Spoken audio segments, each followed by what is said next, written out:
দুদেশের সম্পর্কে টানাপোড়েন ভাটা পড়ল বিজয় দিবসে। তবে সীমা চেতনা মঞ্চের পক্ষ থেকে বিজয় দিবস পালন পেট্রাপোলে বিএসএফ জওয়ানদের ফুল মিষ্টি দিয়ে শুভেচ্ছা জানালো দেশ সেবকরা। সোমবার সকালে পেট্রাপোল জিরো পয়েন্টের সামনে প্রচুর বিএসএফ মোতায়েন ছিলেন। সেখানেই সদস্যরা এসে দেশাত্মবোধক সঙ্গীত, ফুল ও মিষ্টি দিয়ে জওয়ানদের স্যালুট জানান। 1971-এর 16ই ডিসেম্বর ভারতীয় বাহিনীর সামনে আত্মসমর্পণ করেছিল পাকিস্তানের সেনারা।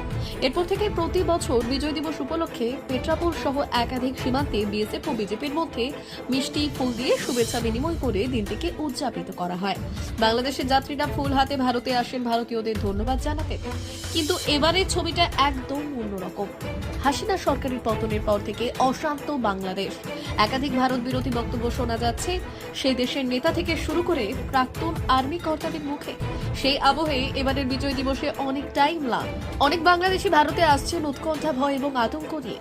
বিজয় দিবসে ভারতীয়দের অবদানের কথা ভোলা উচিত নয় বলে অনেকেই দাবি করলেন। সীমা চেতনা মঞ্চের সদস্যরা বললেন, বাংলাদেশকে স্বাধীন করতে 71-এর যুদ্ধে ভারতের অনেক সেনা জওয়ানেরা প্রাণ বলিদান দিয়েছেন। বাংলাদেশ তাদের কথা ভুলে গেলেও ভারতবাসী এখনো তাদের কথা স্মরণে রেখেছে। আমরা সীমা চেতনা মঞ্চ থেকে এসেছি। আর এখানে বিজয় দিবস আজকের 1971 সালের পাকিস্তানি সেনারা আজকের দিনেই আর তারা পরাজয় স্বীকার করেছিল এবং আমাদের বিজয় দিবস আজকের। সেই জন্য এখানে যারা বিএসএফ কর্মী, বাকি বিভিন্ন বর্ডারে আমরা এসেছি, বিভিন্ন জায়গায় গেছে বাইকে করে কলকাতা থেকে। সীমা চেতনা মঞ্চের সঙ্গে যারা জড়িয়ে আছে তারাই এসেছে।